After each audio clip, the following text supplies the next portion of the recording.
Alright, so to use CodeHS and Sandbox, you just, on your assignment, you go to CodeHS, click on this button, it will open up CodeHS, takes you straight to Sandbox, which also can be reached by clicking up top left here.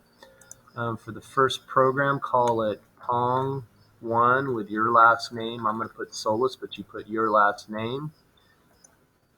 Create program, and we are using Python, and you want to find Python with Pygame, and it's right here, so it's just under Pygame, Python, Pygame, create program,